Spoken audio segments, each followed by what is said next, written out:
오늘 13절까지 17절까지 다 읽어야 되는데요. 오늘 1절부터 4절까지만 읽으십시다. 1절부터 4절까지만 우리 같이 합독하도록 하겠습니다. 시작.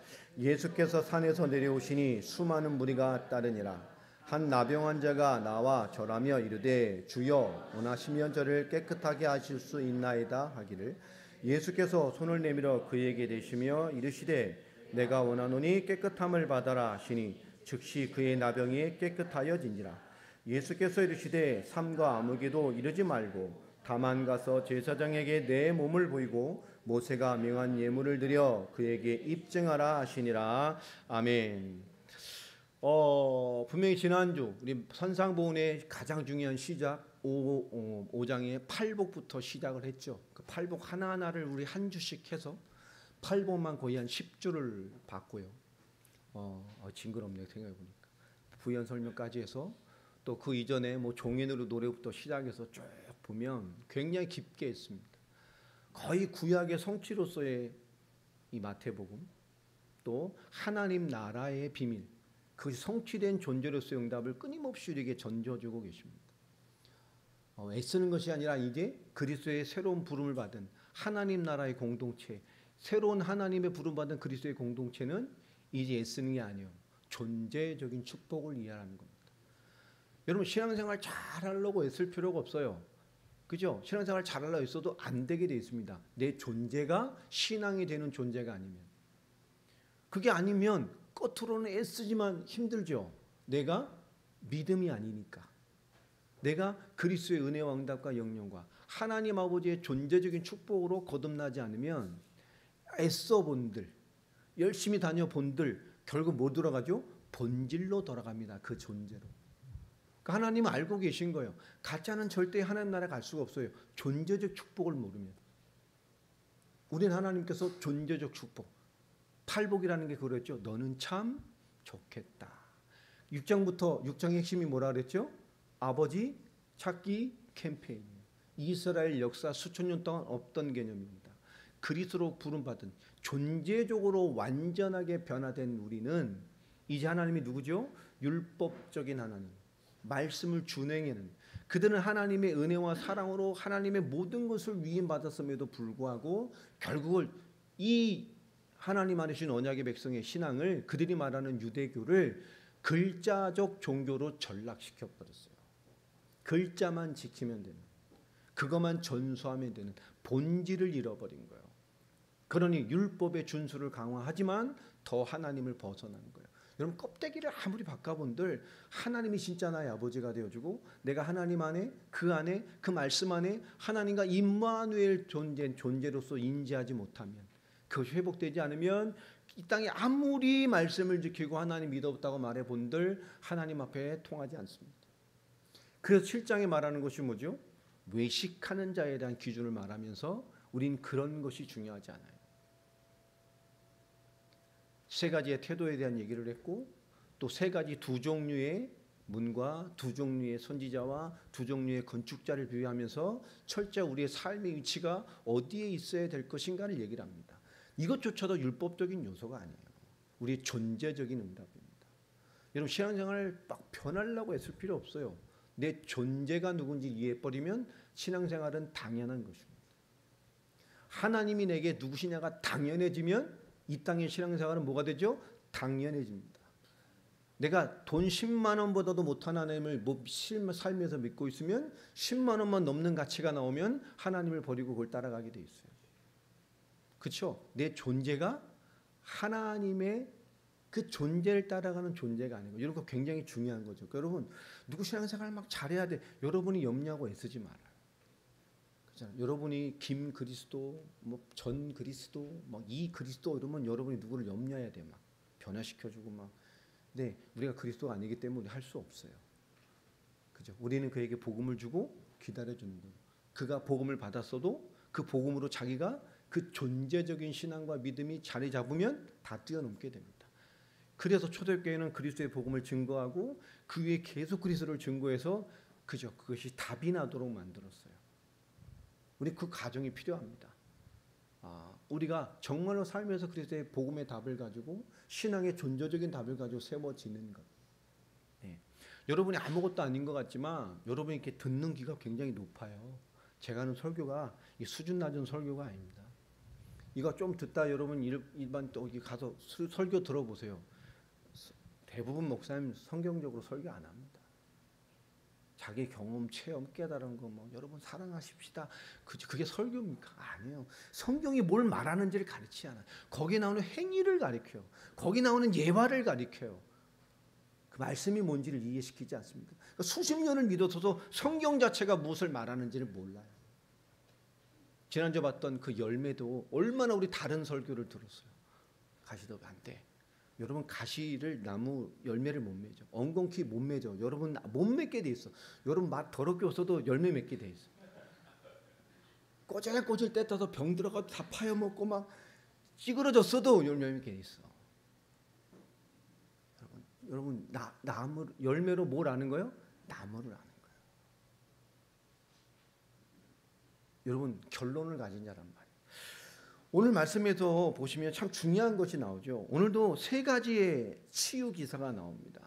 첫 번째가 뭐죠? 오늘 17절까지 전체를 이 세 가지를 보면 이래오시자마자 나병 환자. 두 번째가 뭡니까? 로마의 백부장의 종의 중풍병 환자. 세 번째가 누구죠? 예수님의 아주 수제자, 오른팔 제일 제자였던 그죠? 베드로의 장모의 열병. 쉽게 말하면 화병이죠. 열받아가지고 화병이 나 있는 거죠. 이 열나는 병을 말하는 게 아니고요.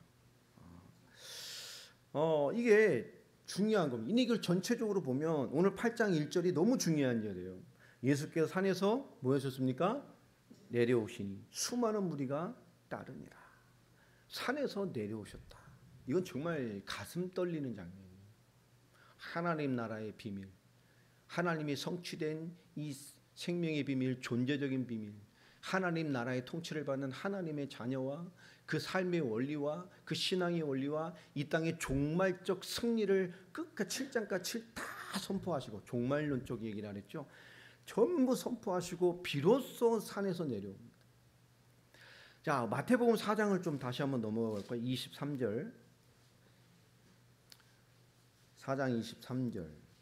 같이 한번 읽어봅시다. 시작. 예수께서 온 갈릴리에 두루 다니사 그들의 회당에서 가르치시며 천국 복음을 전파하시며 백성 중에 모든 병과 모든 약한 것을 고치시니. 예수님의 사역이 나오죠. 예수님이 어떤 사역을 하셨습니까? 천국 복음, 쉽게 말하면 이건 천국이라고 번역을 했지만 결국 하나님의 나라입니다. 하나님 나라 천국 복음을 통해서 어떤 사역을 동반하셨죠? 그들을 가르치시고 또 치유하셨어요. 24절도 한번 읽어봅시다. 시작. 그의 소문이 온 수리아에 퍼진지라 사람들이 모든 앓는 자 곧 각종 병에 걸려서 고통당하는 자, 귀신 들린 자, 간질하는 자, 중풍병자를 데려오니 그들을 고치시더라. 25절 읽어봅시다. 시작. 갈릴리와 데가볼리와 예루살렘과 유대와 요단강 건너편에서 수많은 무리가 따라. 그러니까 예수님의 사역 시작과 함께 어떤 정도로 역사를 일으켰느냐. 이스라엘의 거의 웬만한 지역이 들썩할 정도로 여행을 했어요. 그래? 그러면서 갈급한 영혼들이 뭐하기 시작했죠? 예수님이 계신 곳으로 몰려들기 시작했습니다. 그러니까 예수님께서 하신 주된 사역을 오늘 말씀대로 짚어보면 천국 복음을 선포하시고, 두 번째 뭐 하셨어요? 가르치시고, 세 번째 뭐 했습니까? 치유하셨어요. 이것은 동일한 우리에게 주신 사명의 원리이기도 합니다. 우리는 그 사람의 상관없이, 환경과 상관없이 하나님 나라의 비밀을 선포하고 그 말씀이 선포되고 임한 현장에 뭐 해야 됩니까? 그들에게 가르쳐야 됩니다. 그가 진짜 답이 나도록. 여러분, 들어서 구원이 뭐 성취됐다 쳐도 구원의 삶을 사는, 뿌리 내려 담내 사는 신앙은 굉장히 다른 얘기거든요. 우리가 말하는 신앙생활은 뭡니까? 그리스도가 답이 내서 담낸 자의 삶을 사는 거예요. 그게 신앙생활입니다. 그리고 치유하셨어요. 영육간에 다 치유하셨죠. 자, 그 역사를 따라 24절, 25절 마태복음 4장을 보면 정말 수많은 지방의 사람들이 예수님께 몰려들었습니다. 막 따라온 거죠. 수많은 무리들아. 자, 예수님께서 생각해 보세요. 막 몰려들어요. 우리가 뭔가 엄청 우리가 교회가 막 인천을 넘어서 부천을 넘어서 서울 넘어서 막 저 밑에 동에 평택 막 나가서 대전까지 막 사람들이 소문을 듣고 막 몰려들어. 그죠? 그러면 대부분 사람들은 어떻게 생각을 하게 되죠? 뭔가 막 사람이 몰리고 막 되고 막 이런 분위기가 막 돼요. 대부분 교회들이나 교회 많은 전도운동이나 많은 훈련이나 교회 무브먼트들이 교회 역사에서 교회사에서 금방 다 막을 내렸어요. 왜 그럴까요? 보통 사람이면 사람이 이렇게 따르고 막 따르면 이때가 기회다라고 생각을 하게 됩니다. 그래서 뭐가죠? 자기가 생각하는 사역을 심화시키는 방향으로 발전을 해버려요. 내가 아는 것만 맞고 이게 옳고 이 방향으로 가야 되고 이거 하면 틀리고 막. 그런데 예수님은 어떻게 하셨죠? 그 사역을 뭐 하셨습니까?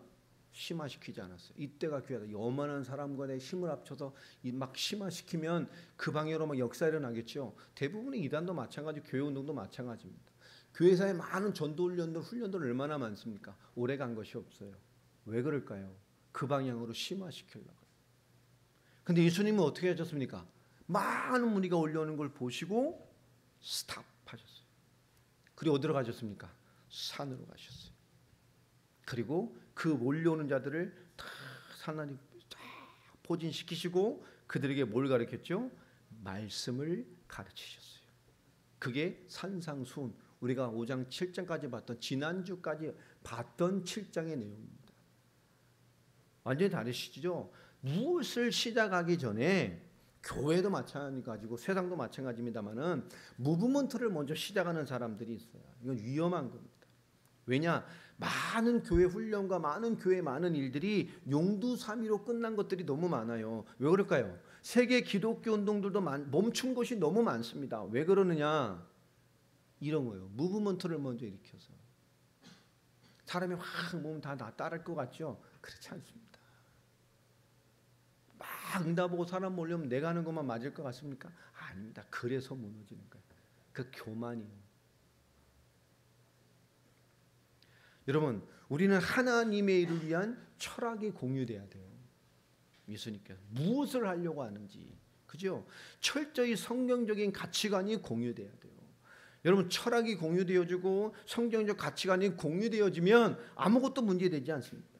많은 교회사의 역사들이 운동만 하다가 무너진 이유가 뭐냐? 이것이 합리적으로 공유되지 않았기 때문이에요. 여러분이 선교해야 됩니다. 아멘? 아멘이죠. 선교하자는데 뭐 이렇게 말이 많아. 하면 되지. 이런 식이란 말이에요. 선교해야 돼. 주를 위해 살아야 돼. 맞죠? 그래서는 안 된다니까요. 왜 젊은 세대들이 교회를 떠나고 신앙에 힘이 없느냐? 지금 대부분의 교회 운동이 이런 거예요. 선교해야 돼. 오직 선교해야 돼. 세계복음 와야 돼. 땅끝까지 가야 돼. 생명 걸어야 돼. 열심히 해야 돼. 거기 무슨 다른 이유가 있어. 생명을 열심히 해야지. 근데 왜 선교해야 돼요? 왜 열심히 해야 돼요? 이 말을 안 가르쳐준다. 이 철학이 공유돼야 돼요. 여러분, 왜 복음이며 왜 예수를 그리스도로 믿는 성경의 복음, 이 땅에 그리스도로 오셔서 왜 십자가와 부활, 이 의미가 뭐고 나에게 어떤 구원을 주셨으며 어떤 존재가 됐으며 이 땅에 어떻게 살아야 되는지에 대한 이 철학과 이 성경의 가치관이 공유되어지고 뿌리 내려지면 동기부여가 딱 돼버리면 내가 안 해도 얘기해요. 세계복음 해야 되는데 목사님이 이러고 계십니까? 이렇게 된다고요. 이유가 없어져. 운동으로 되지 않습니다. 인생으로 해버려요. 교회를 섬겨내는 거, 하나님의 인도를 받아내는 게 애쓰기 아니에요. 인생으로 해버려요. 제가 아는 단계 3가지가 있었죠. 마지막 단계입니다. 아는 것을 모르는 단계. 당연한 거예요. 여러분, 이 명확한 동기부여 되면 끝나는 거예요. 하나님과 함께하고 그리스도와 함께하고 하나님의 나라를 위해서 복음의 삶을 사는 것, 이런 이유와 내용과 결론이 확인시켜져 있어야 된단 말이에요. 교육인 이것이 든든히 뿌리내려야 돼. 교회는 성도의 숫자에 판결받는 게 아니라 하나님 앞에 가서, 그죠? 10,000명 모아놓고 전부 양 잡아먹고 이쑤시고 있어. 그 목사님 천국 가서 얼마나 막 하나님께 혼나겠어요. 가짜 목사도 많고요, 염소도 많아요. 일평생 복음 말하는 목사들 많습니다. 신앙에 대한 얘기하죠. 단 한 번 복음도 말하지 않고 가는 목사들 많아요. 50주 설교를 모아놔도 이게 뭔 말씀인지 그 성경 가지고 복음 자체를 설명하지 않는 목사들 너무 많습니다. 여러분, 그리스도 위에 세워지지 않는 것은 교회 아닙니다. 내가 이 고백 위에 내 교회를 세울 것이다. 예수가 그리스도라는 사실 위에 세워진 그 복음이 증거되는 교회가 교회예요.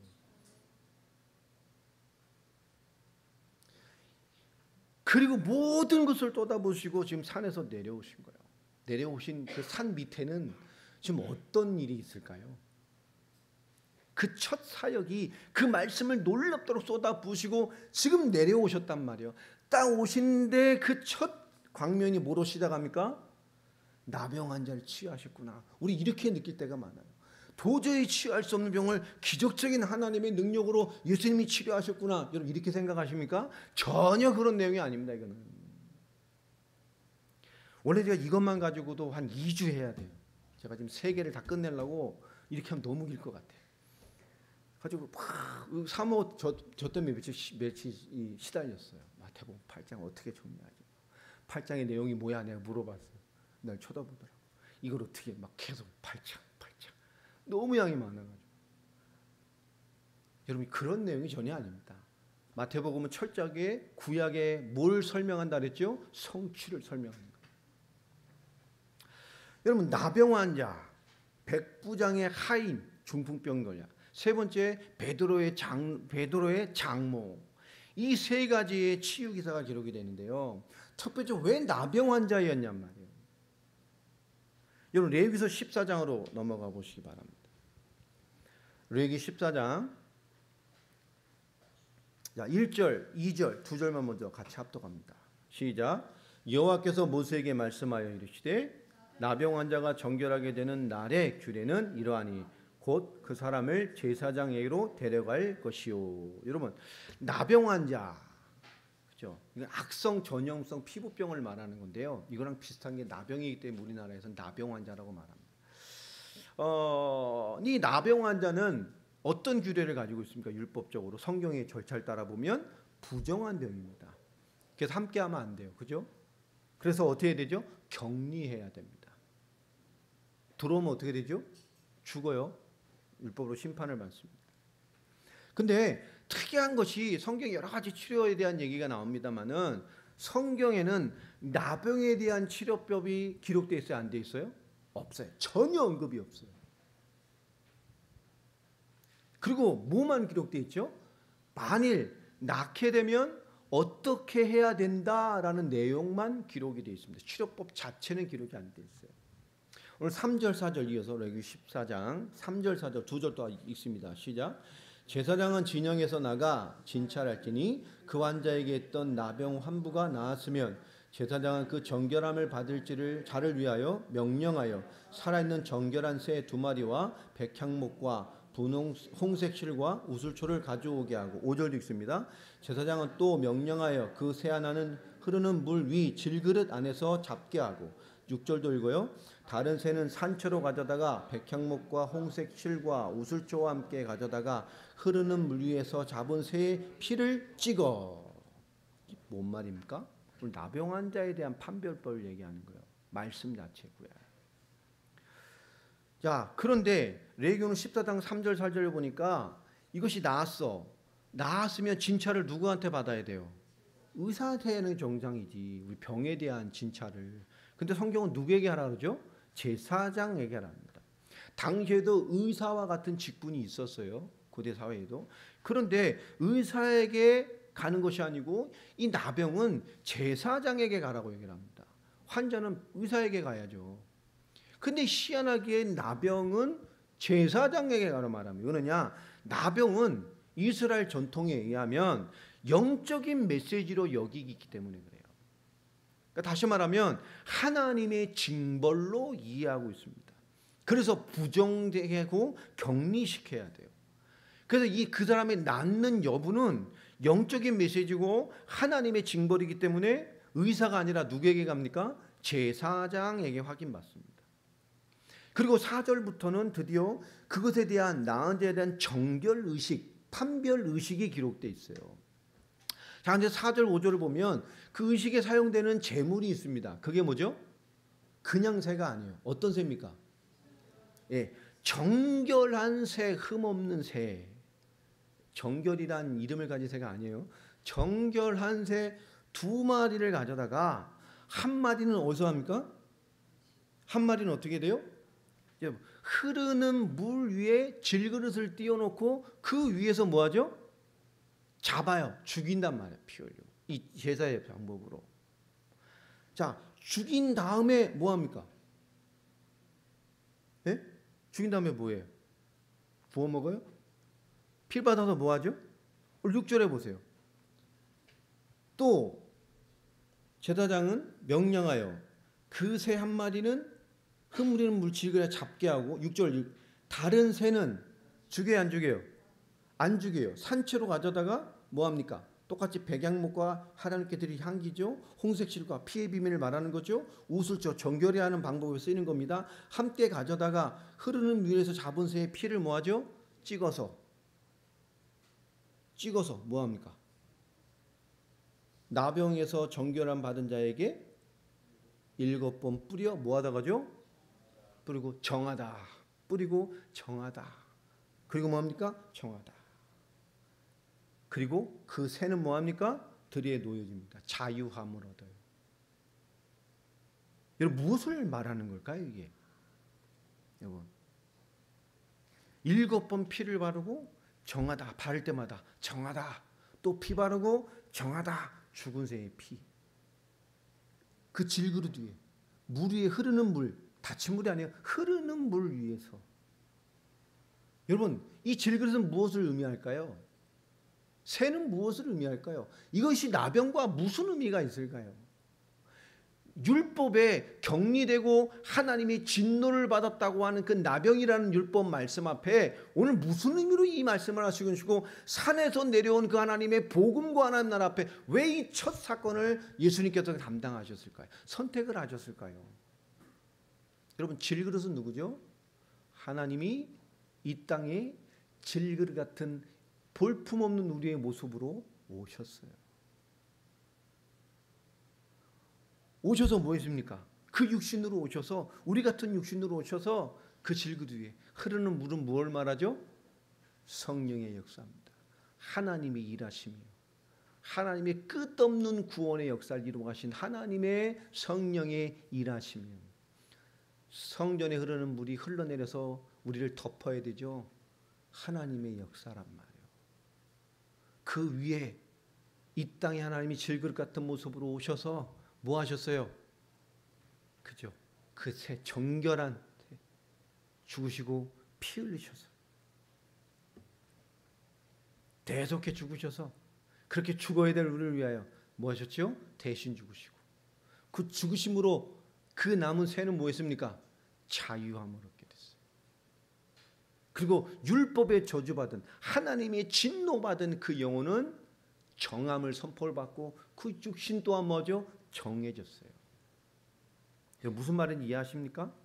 그 자유함을 얻은 자, 나병한 자와 그 자유함의 예표가 되는 또 한 마리의 정결한 새. 그 새의 죽으심으로 그 피의 비밀로 말미암아 공로 없이 그 율법에 저주받은 나병한 자와 동일한 새는 완전한 자유함을 얻었어요. 재물인데. 여러분 이것이 뭐죠? 그리스도의 사역과 복음, 하나님의 베푸실 구원입니다. 이 구약의 이 퍼포먼스는 완벽한 메시아 그리스도를 예언하고 그리스도를 선포하는 엄청난 메시지예요. 그것을 이루신 거예요. 오늘 마태복음 8장 4절에 보면 오늘 말씀이에요.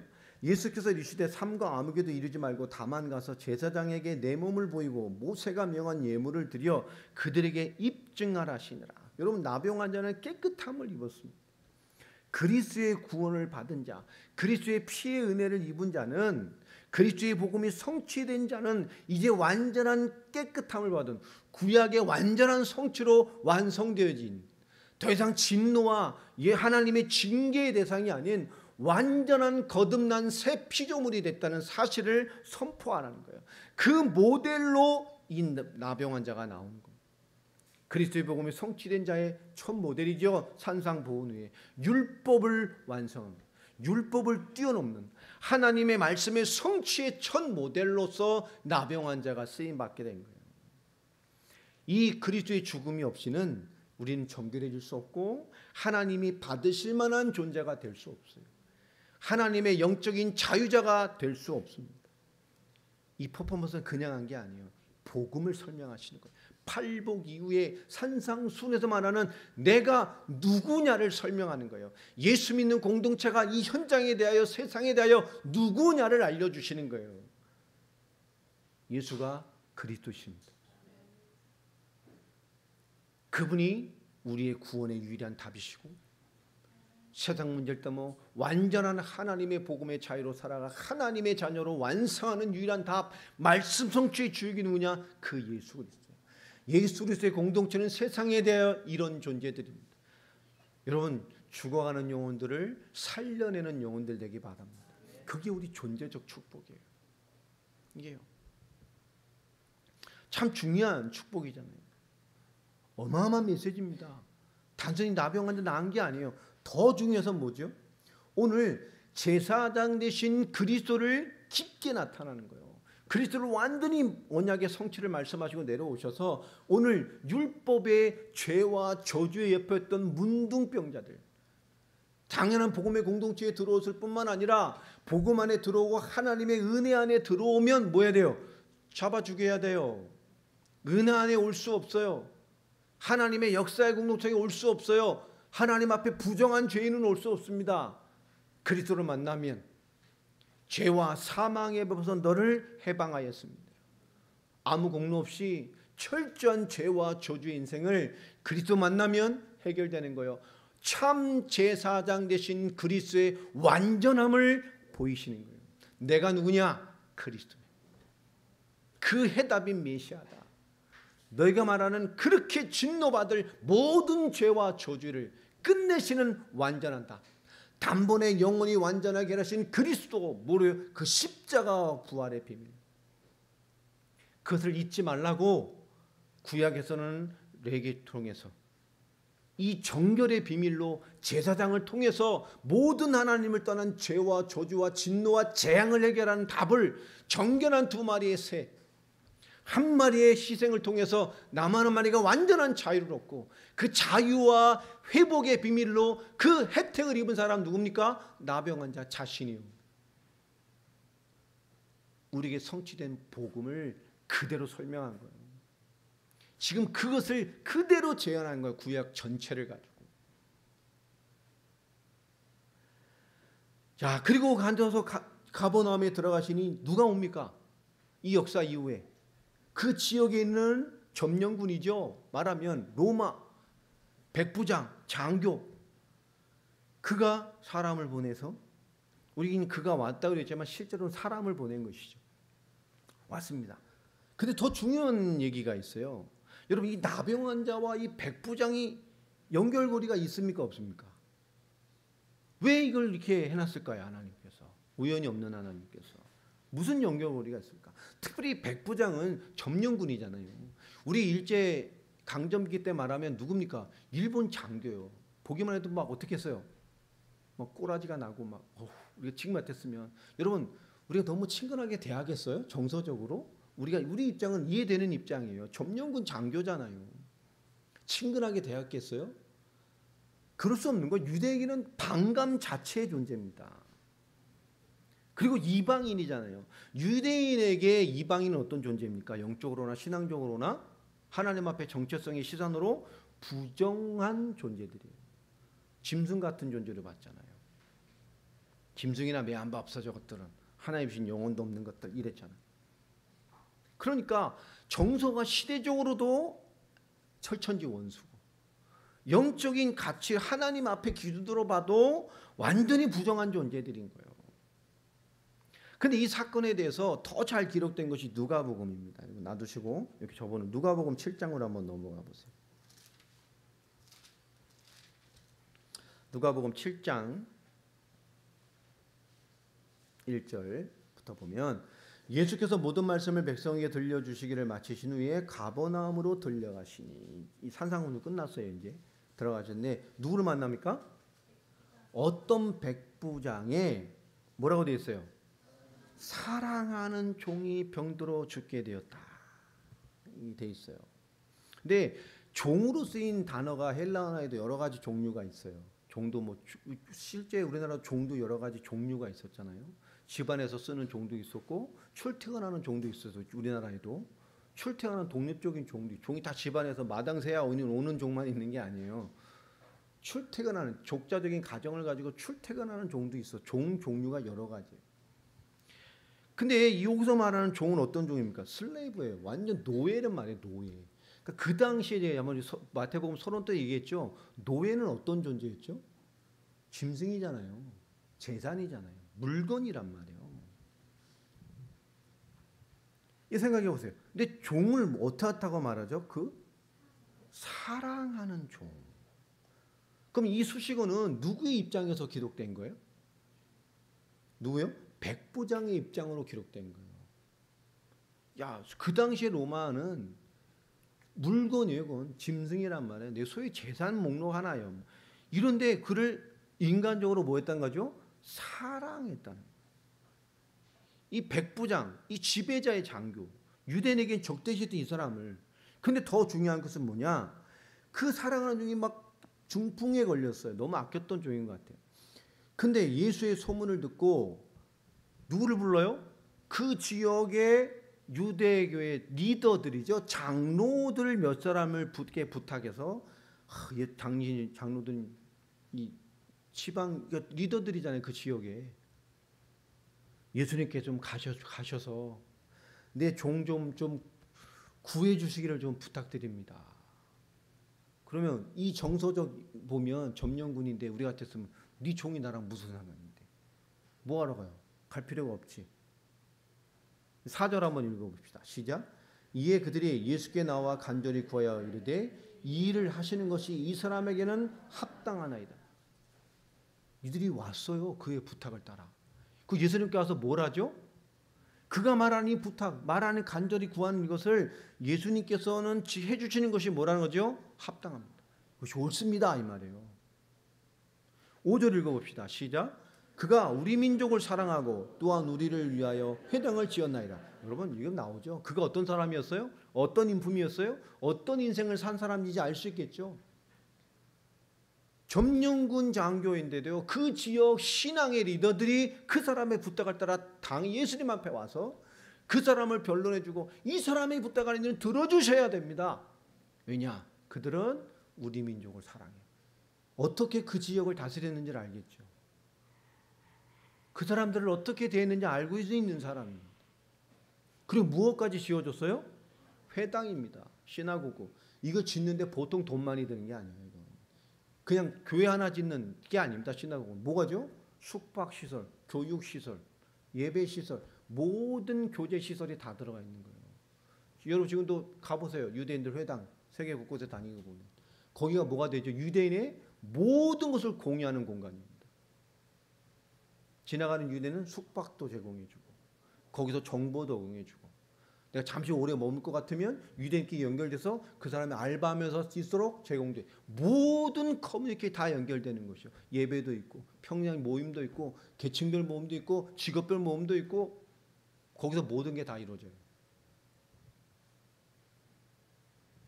그런데 회당을 줬어요. 보통 돈 많이 드는 게 아니란 말이에요. 오늘 이게 굉장히 중요한 일이에요.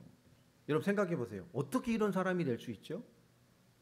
유추해 보건대 많은 학자들도 그렇습니다. 이 사람은 하나님에 대하여 아는 사람이다. 분명히 하나님에 대하여 언약에 대하여 뭔가 아는 사람이다.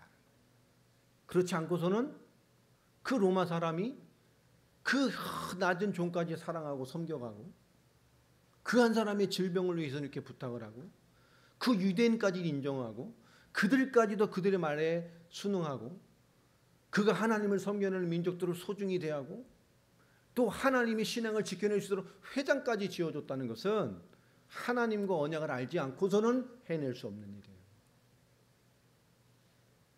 여러분 이 나병과 백부장의 차이가 뭘까요?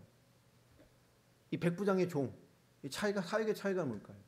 쉽게 간단합니다. 나병 환자는 예수님께서 뭐 하셨어요? 뭐 하셨어요? 터치하셨어요. 근데 이 백부장의 종의 중풍병자는 뭐 하셨죠? 원격으로 치유하셨어요. 취하냐? 그러면 예수님께서는 나병 환자는 원격으로 안 되나요? 원격으로 못 고치는 겁니까? 하실 수 있죠. 근데 왜 그렇게 했냔 말이에요. 그죠? 그 종은 원격으로 하시고 이 나병 환자는 터치하셨어요. 자, 율법에 여러분 율법 구약에 여러분 거룩한 것이 부정한 것을 만나면 어떻게 됩니까? 어떻게 되죠? 그것이 거룩이 이겨요, 부정이 이겨요? 부정해지죠. 그럼 예수님께서 부정을 만났으면 예수님은 뭐 해야 되는 거예요? 부정한 거예요. 여러분, 부정이 거룩을 해칠 수 있어요, 없어요? 지금 부정이 거룩을 해쳤어요, 안 해쳤어요? 율법은 해치잖아요. 거룩과 부정이 만나면 뭐가 되냐고? 부정해지잖아요. 부정해지면 뭐 어떻게 돼요?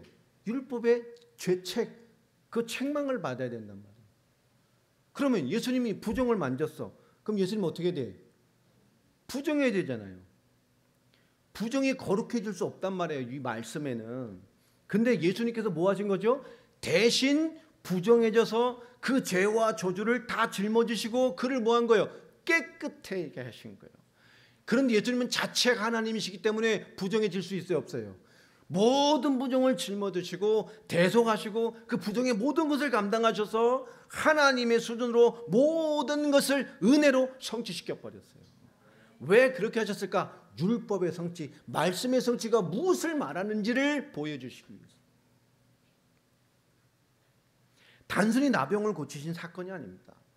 죄로 말미암아 죽을 부정을 그분이 담당하셔서 완전한 그리스도의 대속으로 우리를 거듭나게 하신 거예요. 완전한 구원과 복음이 무엇인지를, 그리스도의 공동체가 무엇인지를 우리에게 알려주신 거예요. 이 산상보훈이 받은 구원, 우리의 존재가 무엇인지를. 자, 이 대속을 왜 백부장에게까지 확장시키셨냐? 그게 8장 마태복음 8장 12절에 나옵니다. 마태복음 8장 12절. 자, 예수님께서 그의 얘기를 하면서 하시는 말씀이죠. 12절 읽어보겠습니다. 시작. 그 나라의 본 자손들은 바깥 어두운 데에 쫓겨나 거기서 울며 이를 갈게 될 것이다. 이게 누구를 말하는 거죠? 유대인들이잖아요. 네.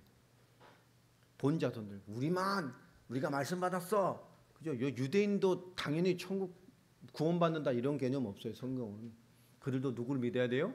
예수 믿어야 돼요. 마지막 때에 이스라엘에게 복음이 들어가고 구원의 수를 채우시겠죠. 거기서 정말 그리스도를 믿는 자들만 구원받는 거예요. 당연한 유대인의 구원은 없어. 성경 어디에도 그런 게 없어요. 예수님께서 말씀하셨고요. 쫓겨나서 이를 갈며 울게 될 것이다. 여기가 어디요? 지옥의 영혼이 따뜻하네. 왜 학적했냐? 유대인은 수천 년 동안 하나님의 사랑을 받았고 언약을 받았고 말씀을 받았어요. 그 말씀 자체이신 그리스도께서 오셨는데도 그들은 뭐 하지 않았습니까? 믿지 않았어요. 받아들이지 않았어요. 변화하지 않았어요. 심각한 겁니다. 그런데 8장 우리 쭉 8절부터 보면 내가 가서 고쳐줄 것이다. 그들의 부탁을 받으시고요. 말했는데 또 더 중요합니다. 누가복음에 보면 또 사람을 보내죠. 오신다니까. 또 누가 기별해 줘야 될 거 아니에요. 그걸 거부합니다. 그 얘기예요. 대답하 이르되 내 집에 이 엄청난 하나님, 이 땅에 오실 메시아, 그 하나님의 언약, 그분이 오심을 감당할 수가 없어. 그러니 다만 뭘로만요? 말씀으로만 하십시오. 그럼 내 하인이 낫겠습니다. 알고 있는 거예요. 그럼 설명하죠. 내 밑에도 많은 부하들이 있고 종들이 있어. 내가 가라 하면 가고 내가 오라 하면 와. 내가 명령하면 뭐하죠? 내가 하라고 하면 다 해야 돼요. 다 한다고. 그러니 주님 뭐 하면 돼요? 내 명령에도 그런데 주님이 누구냔 말이에요. 만물을 움직이시는 분이잖아요. 말씀만 해주십시오. 대단하죠. 그걸 예수님이 들으신 거예요. 그래서 10절에 말하는 겁니다. 내가 진실로 너에게 이르노니 이스라엘 중에 아무에게도 이만한 믿음을 보지 못하였다. 이 본집 자손이라고 뻥하는 이것들은 그죠? 이런 믿음이 있어요, 없어요? 없어요. 이 민족을 둘러서 지금 때리시는 거예요. 니들은 밖에서 이를 갈며 울게 될 거예요. 쫓겨나서. 왜요? 이 믿음이 없는 거예요. 얼마나 큰 말씀입니까? 너무 중요한 말씀을 우리에게 주시는 거예요. 그들은 믿지 않았어요. 마태복음 8장 10절의 말씀처럼 이만한 믿음이 없는 겁니다. 이스라엘 중에 이만한 믿음을 보지 못해서 아무도 믿지 않는 거예요. 제대로 성경대로 말씀대로 예언대로 구약의 성취로 보는 자가 없는 겁니다. 이 백부장을 통해서 올 수 있는 게 뭐죠? 그는 참 인간 사랑이 무엇인지를 나타낸 모델이에요. 이스라엘도. 두 번째 뭡니까? 물리적 헌신을 했어요. 회당을 지어줬다니까. 세 번째 뭐였죠? 철저하게 뭘 의지했습니까? 말씀을 의지했어요. 그래서 마태복음 8장 9절에 말씀만 해 주십시오. 말씀의 권위, 그 하나님의 말씀 앞에 순종하는 것이 무엇인지를 안 거예요. 여러분, 이것을 봤을 때 신앙생활은 뭘까요? 최선을 다하는 걸까요? 여러분, 그렇게 이해하는 사람들이 있습니다. 신앙생활은 최선을 다하는 걸까요? 아닙니다. 신앙생활은 최선을 다하는 게 아니에요. 최고를 드리는 거예요. 우리가 말하는 세상 것의 그 최고의 가치를 말하는 게 아닙니다. 내 인생의 절정을 드리는 것이고 내 인생의 최고의 것을 드리는 것이 신앙생활이에요. 하나님 앞에 복음 앞에 세상에 말하는 최고의 가치 그것을 말하는 게 아니에요. 내게 주신 것의 최고의 것을 내 인생의 절정을 드리는 것이고 나에게 최고의 것을 하나님께 드리는 것이 신앙입니다. 최고의 것을 드리는 신앙의 태도, 이게 너무 중요한 때가 됐어요. 이것을 우리 잃어버렸어요. 제가 어렸을 때 어머니는 토요일만 되면 저녁만 되면 하시는 일이 있었어요. 다리미를 들고 뭐 하는 거예요? 헌금을 다리셨어. 옛날에. 우리 어른들 옛날에 그랬어요. 신앙 있는 분은 옷 준비해 놓으시고 탁 다리시고 제일 먼저 헌금. 옛날에는 그냥 그렇게 보고 자랐으니까 뭐 당연히 다리는 거. 그렇죠. 왜 그랬을까요? 최고의 것을 드리는 태도였단 말이에요. 사람이 주신 축복이 다르잖아요. 이런 최고, 우리가 말하는 세상 기준의 가치레스벽의 최고 그 의미를 말하는 게 아닙니다. 그렇죠? 우리 지 신앙은 여러분 우리 인생의 절정을 드리는 것이고 하나님 내게 주신 인생의 최고의 것을 하나님께 드리는 거예요. 그런 신앙의 태도입니다. 오늘 이 백부장의 신앙과 그의 삶이 이랬어요. 진정한 인간의 사랑, 정말의 참된 물질의 헌신, 하나님을 위하여. 세 번째, 정말 하나님의 말씀을 의지했던 겁니다. 더 나가서 이것은 무엇을 의미하는 의미일까요? 다만 말씀으로만 하옵소서. 말씀해 주시면 됩니다 이게 아니었어요. 무엇으로만 하라고요? 말씀만, 다만입니다. 말씀으로만 하옵소서. 8절이죠. 선지자 되신 그리스도죠. 하나님의 말씀. 우린 그 말씀으로 하나님을 만나고 하나님을 알게 되고 하나님을 경험하게 됩니다. 그 말씀은 만물을 창조하신 말씀이고 지금도 만물이 유효함이요. 우리에게 이를 모든 성취될 말씀으로 지금도 영원히 우리에게 성취되었고 유효합니다. 그분은 하나님의 계획 가운데 모든 것을 말씀으로 온전히 주님의 뜻대로 이루어 가십니다. 그분은 누구냐? 말씀 그 자체이신 참 선지자 되신 그리스도십니다. 그것을 내려오시자마자 그 새로운 공동체의 제자들에게 말씀의 성취를 지금 보여주고 계신 거예요. 참 제사장 되시고 참 선지자 되신 구약의 완전한 성취, 그 메시아 그리스도의 예표했던 그분이 누구냐? 바로 나다. 그리고 너희도 이러한 인생을 살아야 될 것을, 이러한 존재로 살아야 될 것을 말씀하고 계신 거예요. 여러분 14절부터 17절까지는 베드로의 장모입니다. 이 베드로의 집에 장모가 들어와 있는 거예요. 옆 동네에 살았잖아요. 옆 지역에. 왜 왔을까요? 지금 베드로의 집에 문제가 생기기 때문이죠. 근데 이 집은 굉장히 큰 집이었어요. 베드로는 그 지역 어부 중에 굉장히 부잣집입니다. 배를 몇 개를 가지고 이런 가난한 이런 쪽배배고 이런 강태공 같이 낚싯대를 이런 어부가 아니에요. 지금도 배 가진 사람들은 부자잖아요. 그죠? 요 조그만 낚싯배 그 안에 몇 억씩 가요. 이 부자란 말이에요. 그리고 이 큰 집에 이 형제들이 부모님과 함께 같이 살았던 굉장히 유복한 그나마 그 지역에서. 그런데 그런 베드로, 잘 나가던 베드로, 이 선장 베드로, 이 사장님 베드로가 갑자기 예수를 만나더니 뭐 했어요? 예수님만 따르고 다 버리고 나를 따르라 이렇게 따라갔단 말이에요. 그러니 갑지 졸지에 베드로의 형제들도 따라갔잖아요. 그 집안에 갑자기 다 뭐만 돼? 생가부가 돼버려. 옆 동네에 살던 어머니가 딸이 어떻게 했어요? 멘탈이 무너지지. 그 잘 살고 성실하던 베드로가 예수라는 분을 만나더니 갑자기 집도 버리고 배도 버리고 딸도 버리고 그놈만 미치면 좋을 텐데 그 형제들도 미쳐가지고 다 따라가고 난리가 난 거예요. 생사도 할 수 없고 막 예수님 따라 막 매일 돌아다니고 같이 그죠? 그 있는 사이 갑자기 막 광야에서 자고 길바닥에서 자고 이 집 가서 얻어먹고 저 집 가서 얻어먹고 뭔 말인지 알지 못하는 말씀을 알아듣고 그 은혜 받아가지고 막 그죠? 이해가 안 되죠. 그 딸이 얼마나 문제, 그 집에 지금 온 거예요.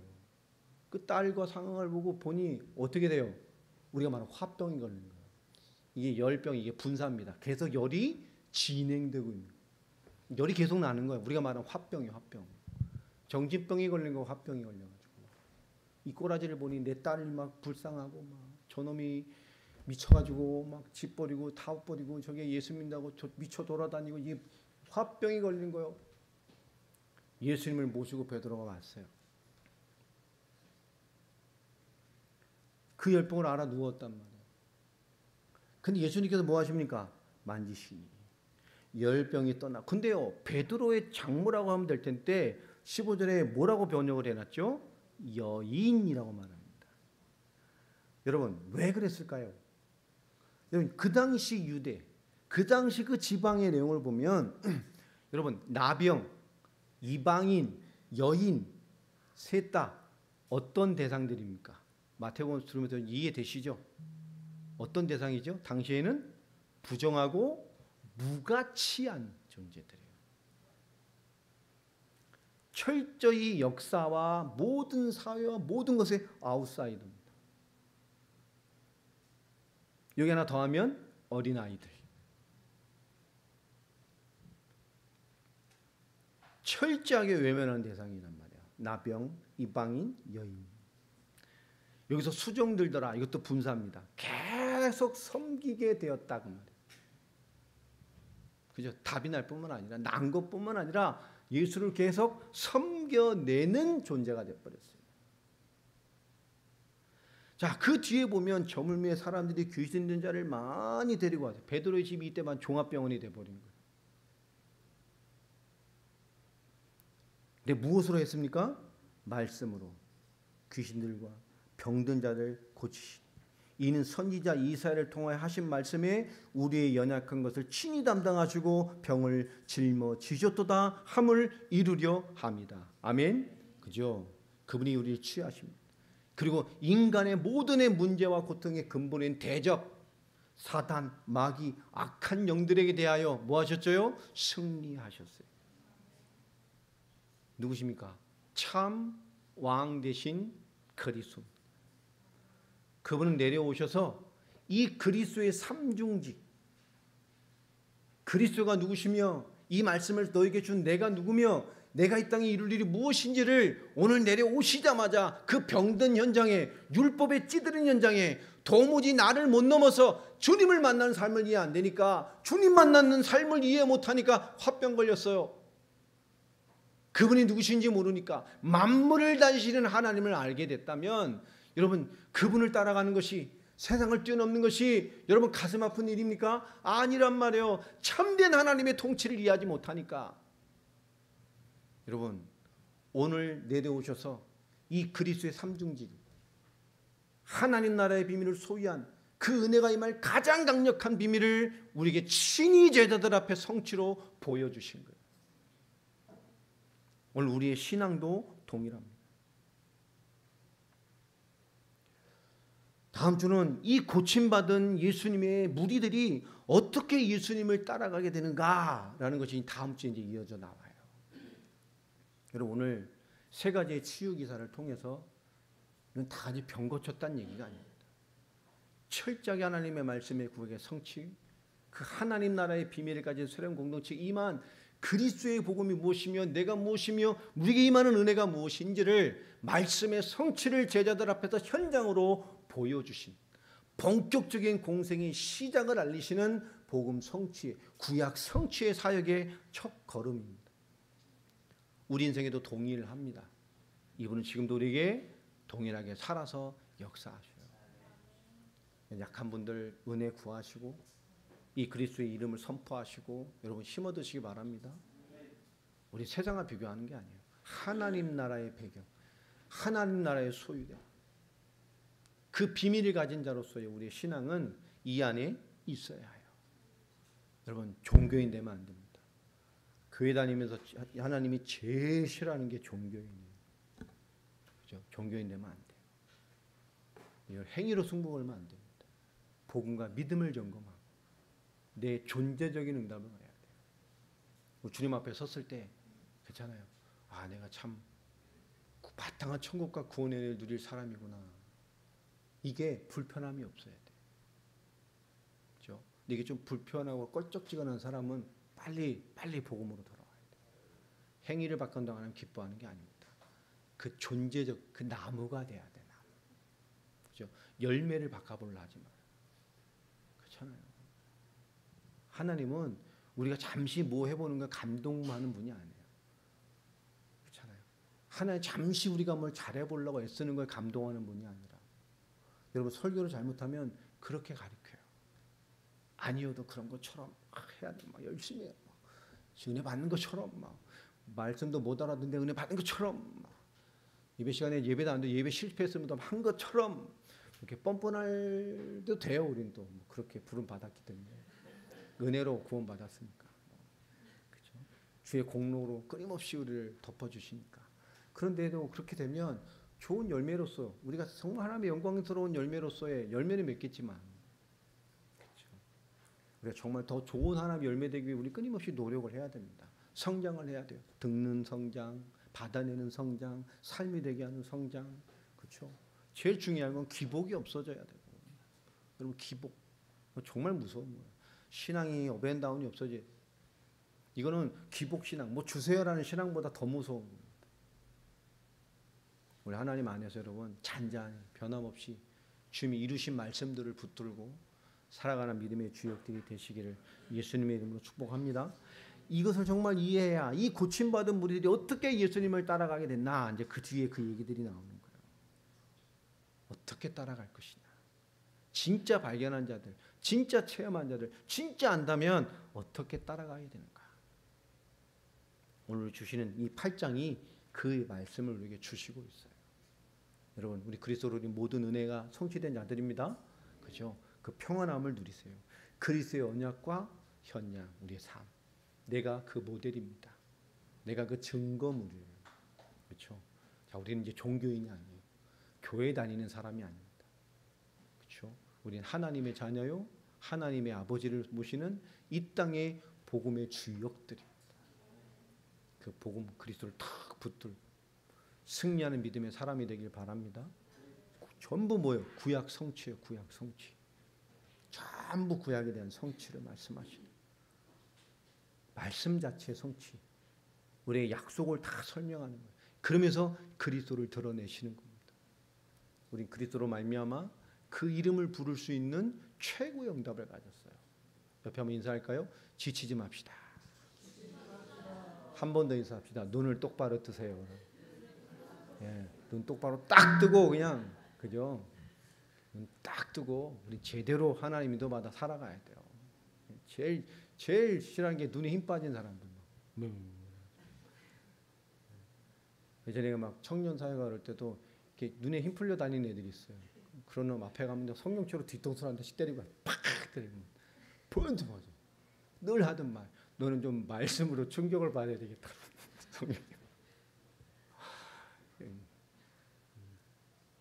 여러분 말씀이 우리 안에 있어야 돼. 그 믿음이 우리 안에 있어야 돼. 이것을 성취의 비밀을 알려주신 거예요. 여러분 다른 거 찾지 말고 다른 행위로 찾지 말고 존재 하나님 안 속는다니까. 너무나 우리는 종교로 신앙생활을 배웠어. 하는 것처럼 하면 하는 거. 목사님 어제 신앙생활 참 잘해. 그럼 잘하는 건가요? 가면 쓰고 외식을 하면 하나님 안 속는다니까. 천국 가서 우리 목사님이 잘한다 그러는데요. 어떻게 하나님 뭐라 그래요? 난 너를 도무지 모른다 그럴 수도 있어요. 그렇죠. 이 독사의 자식아, 네가 목사한테 인정을 받을 수 없지. 난 너를 도무지 모른다 이러실 수도 있어요. 우리에게 주시는 말씀이에요. 행위로 승부하지 말고 뭐가 되라고요? 존재가 되라는 거예요. 그것에 방해되는 모든 것을 주님이 십자가와 부활로 그리스도의 은혜로 다 뭐했다는 거예요? 끝내셨다는 거예요. 여러분 행위에 고민하지 마시고 존재로 사시기 바랍니다. 그래야 다 이기는 거예요. 싸움이 없어져. 존재로 딱 생각하세요. 하나님의 자녀. 그럼 주일날 빠딱빠딱 일어나야 돼, 안 일어나야 돼? 행위는 이유가 안 된다니까. 기도를 어떻게 할까? 이게 돼요? 안 돼요. 하나님 자녀 당연히 뭐요? 우리의 생각, 판단, 고민, 염려 다 뭐요? 기도요. 여러분의 고민을 하나님이 안다고 말했어요, 안 했어요? 안다 그랬잖아요. 여러분 생각 그게 기도예요. 하나님 우리와 24시간 나를 알고 계시고 내 역사하고 계시고 하나님이 인정하는 거. 지금 내게 하나님이 인정되어지면 어떻게 살겠어요?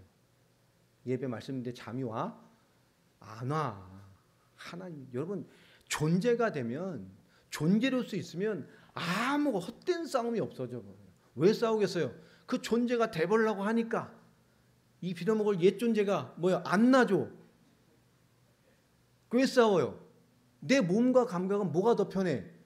옛사람이 편해. 주일날 소파에 앉아가지고 텔레비 보는 게 더 편해. 주일 아침이나 교회 힘들어. 그렇잖아요. 찬송가 부르는 거보다 막 그저 막 있지 노래 듣고 좋아 막. 그럴 수도 있잖아요. 그렇죠. 여러분 그 아니라니까. 존재가 바뀌면 싸움이 없어져 버려요. 싸움이 왜 있냐? 존재로서. 그러니까 마귀는 그 존재로서의 응답을 못 받게 하려고 우리를 속이는 거예요. 다른 것으로, 사건으로, 환경. 그때마다 존재로서 싸우시길 바랍니다. 그죠? 내가 누구인지 말씀을 붙든. 여러분 인생도 마찬가지예요. 그 존재적인 축복으로 여러분 인생을 세워가시기를 주의 이름으로 축복합니다. 기도하겠습니다. 하나님 감사합니다.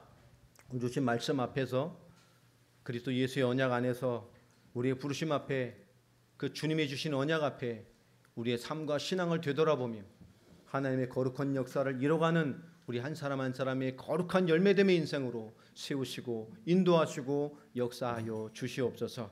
그리스도신 예수님의 이름으로 기도합니다. 아멘.